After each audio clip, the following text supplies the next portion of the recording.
La Homeless World Cup, c'est un événement qui a été créé en 2003 par un entrepreneur social autrichien et un entrepreneur social écossais qui s'appelle Mel Young, dans le but de rassembler les personnes sans abri et de les rassembler autour d'une passion commune.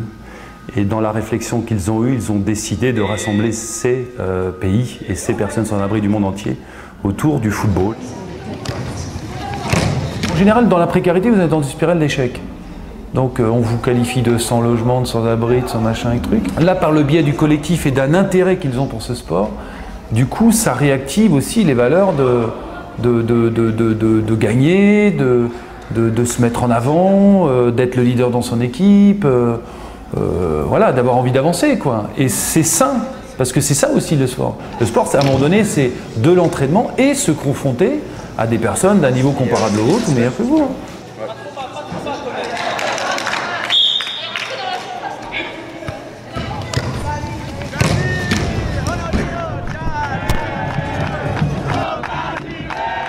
Homeless football is football playing by social excluded people, drug addicts, homeless, refugees, and so on. And maybe the most important tool of breaking of social borders. The most important for me is to keep myself. So this is a great possibility to keep myself, to be myself. USA! USA! USA! USA!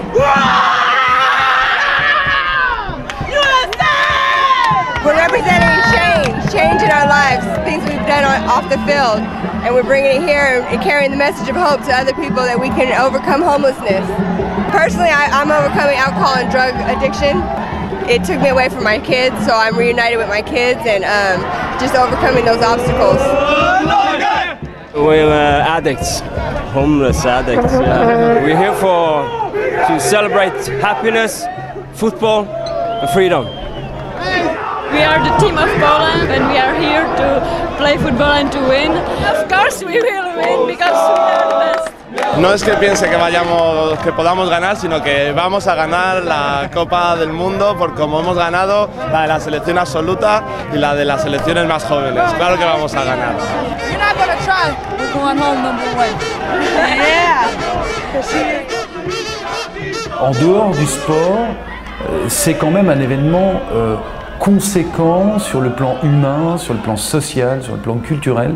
Il faut savoir que la plupart des délégations qui viennent ici, en sachant que les joueurs changent chaque année, donc ce ne sont jamais les mêmes joueurs, c'est la première aventure souvent à l'extérieur du pays. C'est la première fois qu'ils voyagent, donc ils arrivent dans un autre pays les yeux émerveillés par ce qu'ils voient. Et puis en dehors du terrain, c'est la fête.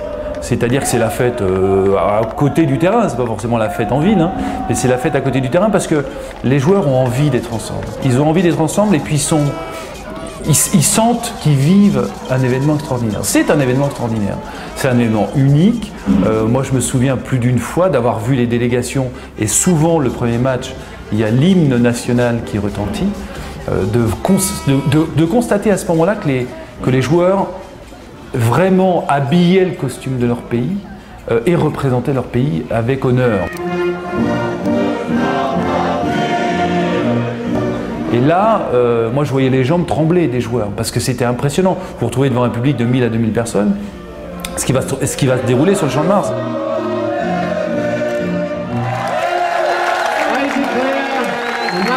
Homeless World Cup open.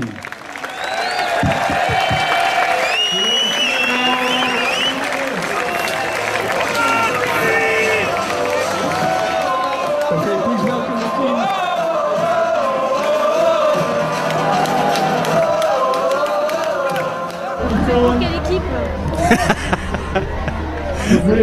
Devinez. Non, mais j'espère que la France va faire bonne figure dans ces compétitions. L'aspect compétition est très important pour les participants, mais c'est pas, en ce qui nous concerne, ce n'est pas ce qu'on recherche essentiellement. Ce que l'on recherche, c'est vraiment l'impact social. Ce que l'on recherche, c'est le petit déclic, c'est l'étincelle qui leur permettra justement de prendre conscience en eux, d'avoir confiance également et de leur donner les outils pour progressivement remonter la pente.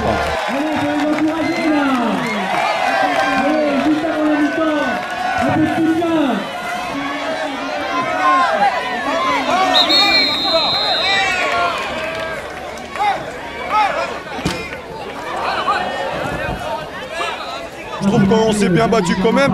On a pris plaisir à jouer, on s'est battu et c'est encourageant pour la suite. Donc il faut positiver. C'est une fierté parce que même si là on est 8 joueurs, on représente quelque part des milliers de personnes en France et c'est une fierté.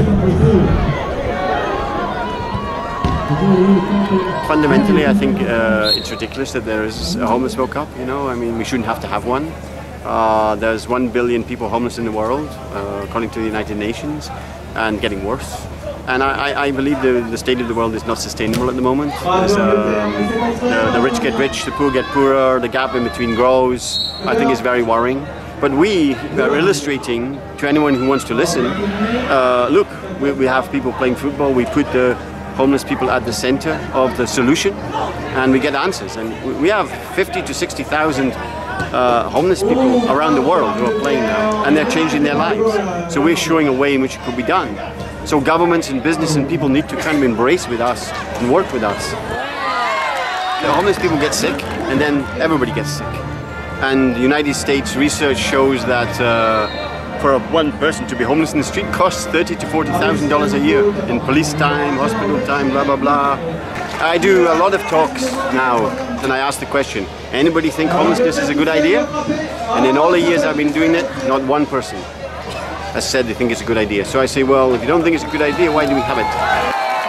Au niveau de la Homeless World Cup, il y a une analyse qui est faite tous les ans, 6 mois après l'événement qui s'est passé dans un pays hôte, et on observe qu'il y a 70% d'impact positif. Donc 70%, ça veut dire que dans le domaine de la famille, où parfois on retourne dans sa famille, dans le domaine du logement ou de l'hébergement, dans le domaine de l'emploi ou de la formation professionnelle, il y a une progression. Donc inévitablement, le sport est un outil qui n'est pas cher, les infrastructures sont accessibles, les équipements sont peu onéreux, mais avec une dynamique interassociative et une vraie volonté de les accompagner par ce biais-là, on s'aperçoit qu'un nouvel outil a sans doute émergé avec le sport et la pratique régulière qui permet aux gens d'aller mieux, d'agir en groupe et d'espérer des lendemains meilleurs. On doit continuer à faire la guerre contre la pauvreté, quels que soient les outils adoptés, mais notre mission, elle est là, faire la guerre à la pauvreté, et il ne faut pas qu'on l'oublie.